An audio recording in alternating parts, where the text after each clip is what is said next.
بسم اللہ الرحمن الرحیم الحمدللہ رب العالمین وصلی اللہ علی محمد وآلہ الطاہرین۔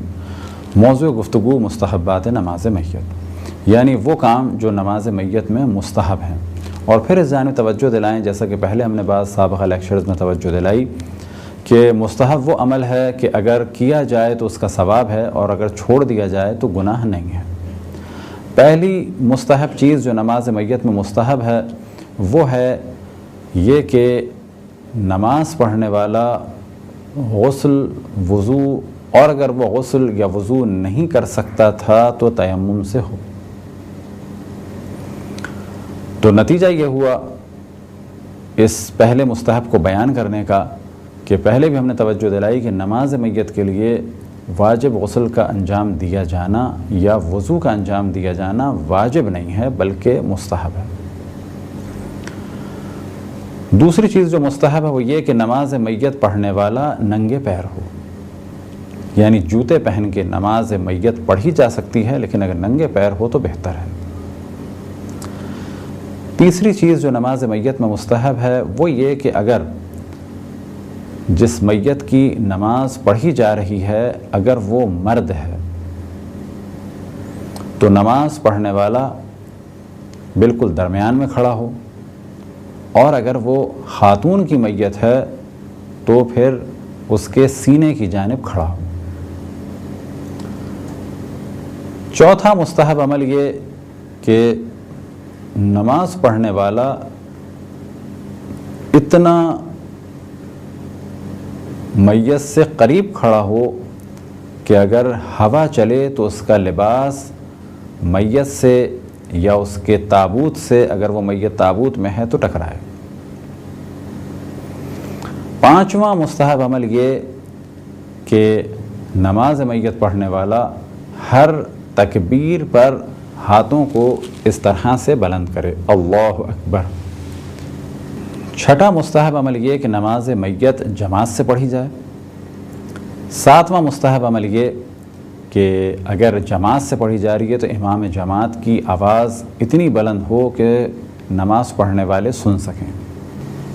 آٹھواں مستحب عمل یہ کہ اگر نماز پڑھنے والے دو ہیں، یعنی ایک امام جماعت اور دوسرا ہے ماموم، تو مستحب ہے کہ وہ بالکل امام جماعت کے پیچھے کھڑا ہو۔ نواں مستحب عمل یہ کہ نماز پڑھنے والے کثرت سے دعا کریں میت کے لیے۔ دسواں مستحب عمل یہ کہ نماز سے پہلے 3 دفعہ کہا جائے الصلاۃ الصلاۃ الصلاۃ۔ نماز میت کے لیے اذان و اقامت نہیں ہے۔ 11واں مستحب عمل یہ کہ نماز میت ایسی جگہ پڑھی جائے کہ جہاں پر لوگوں کا پہنچنا ممکن ہو، آسان ہو، اور یہ کہ زیادہ سے زیادہ پہنچ سکیں۔ 12واں مستحب عمل یہ کہ اگر کوئی حائض خاتون جماعت کے ساتھ نماز میت پڑھنا چاہتی ہیں تو وہ بالکل ایک الگ صف میں کھڑی ہوں۔ مثال کے طور پہ اگر یہاں تک خواتین کی صفیں ہو گئیں، پہلے مردوں کی، مردوں کے بعد خواتین کی، اب جب خواتین کی صفیں ختم ہو گئیں تو حائض خاتون پیچھے آ جائیں اور تنہا کھڑی ہوں۔ یہ تھے چند مستحبات نماز میت۔ 2 مکروہات کا عام طور پہ کتب فقہ میں ذکر کیا جاتا ہے نماز میت کے لیے، ان میں سے نمبر 1 یہ کہ نماز میت کو مسجد میں پڑھا جائے۔ ہاں، اگر صحن مسجد کو مسجد قرار نہیں دیا گیا ہے تو وہاں پر نماز میت پڑھنا مکروہ نہیں ہے، لیکن میت کی نماز مسجد میں پڑھنا مکروہ ہے۔ اب اس جانب توجہ رہے کہ اگر نماز میت مسجد سے باہر ہو رہی تھی اور صفیں مسجد میں آ جائیں تو یہ عمل مکروہ نہیں ہے۔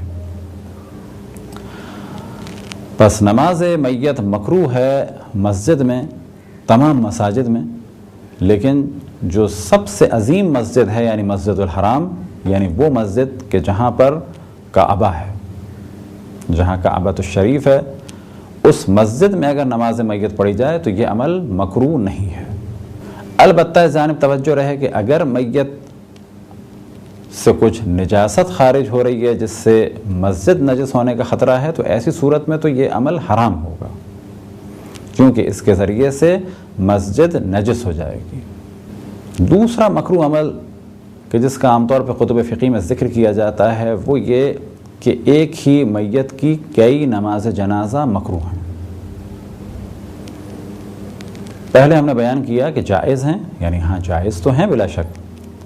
اب یہ سوال ہوگا کہ واجب ہیں یا مستحب ہیں یا مکروہ، تو کہا جائے گا کہ ایک ہی میت کی کئی نماز جنازہ واجب نہیں ہیں۔ ہاں اگر ایک نماز جنازہ باطل ہو تو وہ تو نماز جنازہ کاؤنٹ ہی نہیں ہوگی، دوسری پڑھنا واجب ہے۔ لیکن اگر ایک صحیح نماز جنازہ پڑھی جا چکی ہے تو پھر دوسری نماز جنازہ واجب نہیں ہے، جائز ہے، دوسری بھی پڑھ لی جائے۔ لیکن اب یہ سوال ہوگا کہ ہاں جائز تو ہے، مستحب ہے یا مکروہ ہے؟ تو جواب یہ ہے کہ اگر کوئی ایسا فرد ہو کہ جو بہت زیادہ اہل علم اور بہت زیادہ دیندار، بہت زیادہ صاحب تقویٰ ہو، اور اس کے لیے 2 یا 3 نماز جماعت ہو جائیں، نماز میت ہو جائیں تو کوئی حرج نہیں ہے۔ لیکن ایک عام فرد کے لیے، ایک عام انسان کے لیے ایک سے زیادہ نماز میت کا پڑھا جانا مکروہ عمل ہے۔ یہ تھی چند مستحبات اور مکروہات نماز میت کے۔ خداوند تبارک و تعالیٰ سے دعا ہے کہ بحق محمد و آل محمد ہمیں اپنے رسول، اپنی حجتوں، خصوصاً امام زمان علیہ السلام کی معرفت اور اطاعت کی توفیق عطا فرمائے۔ وصلی اللہ علی محمد و آلہ الطاہرین۔